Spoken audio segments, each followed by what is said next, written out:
Hello and welcome to this week's Trades and Tutorials video. This is Jeff Bish, president of MarketGauge.com. And in this video, I am going to take a look at a chart and some data that may be interesting to look at to see when we might be able to anticipate the possibility of our SPYs or our U.S. markets really ramping and literally going into a melt-up condition. Now, I'm not predicting that the melt-up condition will happen. I'm only going to show you a chart that would suggest that if that chart starts to move, the SPYs and the U.S. markets could really just catch fire. Now, why would I expect them to catch fire? Well, because if you've seen any of my recent videos, you know that this consolidation that we've had over the last 18 months or so is the largest consolidation we've had in the SPYs in a very long time, and we've just broken out of it.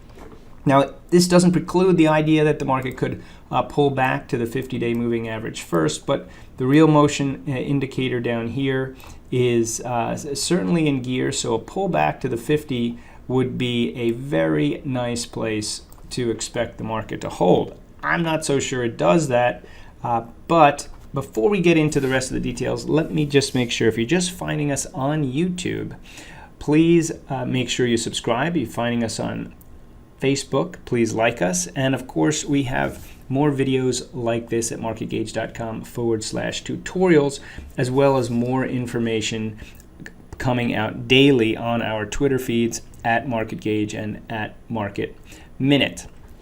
All right, so with the SPYs having just broken out and with plenty of potential for the SPYs to pull back to the 50-day moving average and still be holding this massive level of resistance, now massive level of support, I started looking at what's going on around the world. And this is kind of a follow-up from the previous videos where I was talking about sector rotation and rotation from the XLUs into the banks, for example. Well, there's another form of rotation that happens, and that's rotation in regions around the world. And so one of the products that I have at my disposal is our ETF Complete Active Trader product.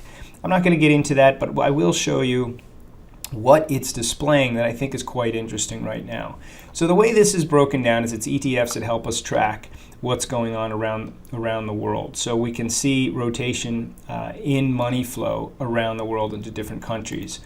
And our TSI indicator is an indicator that tracks the strength of trends around the world and in specific instruments.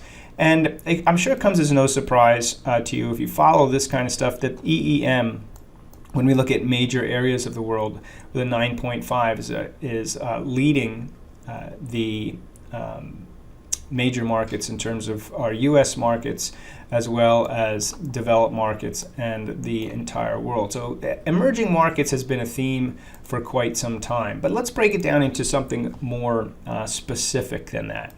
Take a look at certainly the U.S. here is all bullish. Take a look at, let's skip down and go to Asia. Asia has turned, or has been, I should say, quite bullish. Even Singapore, if we look at that chart, the warning phase means that it's just come down to the 50-day moving average and crossed under it for the first time, so we'll see whether or not that holds. And the Latin America's bullish, Africa bullish. So that brings us back to Europe. So no surprise here, not so bullish. But here's the question. A lot of accumulation phases. So you go from a recovery phase into accumulation phase. And the TSIs here are all positive. Now, this was not the case not too long ago. So Europe is coming along. And I think the way that we can take a look at this in one fell swoop is to look at the hedged Europe ETF. So let's take a look at HEDJ.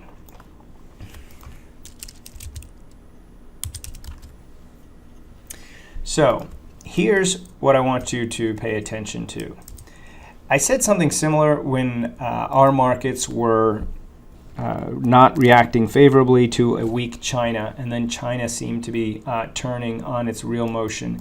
Indicator down here, China was basing out, and China eventually came around over the last several months and had a very nice run to the upside. And in the initial phases of that run, the U.S. markets got a big sigh of relief. In fact, we don't hear much about China slowing anymore being a problem for our markets. It's amazing how that works with markets.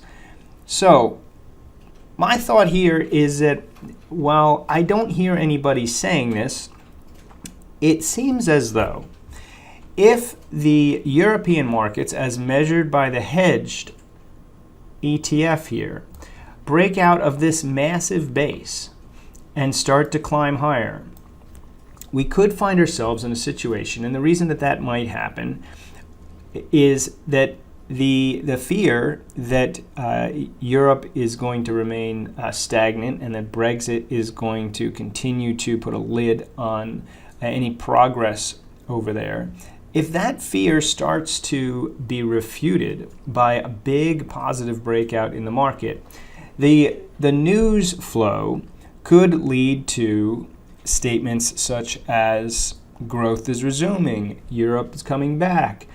All this market needs is a feeling like global growth is going to be on a stronger trajectory. It doesn't need the news flow to say that we're going to have a roaring economy.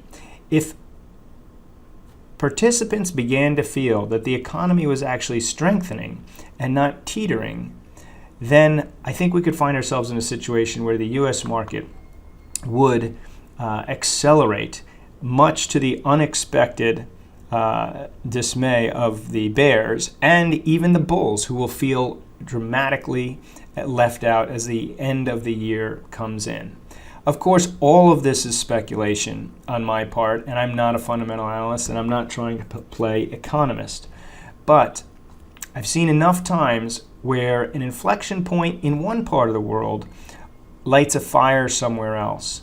This big base in Europe's hedged ETF, and we could look at individual countries as well.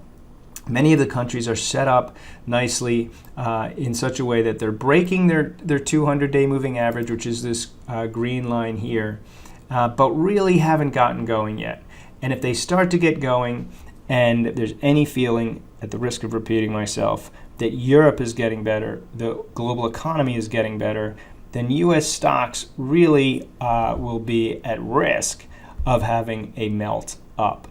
Just keep your eye on this breakout above 54 in a meaningful way, and let's see what happens.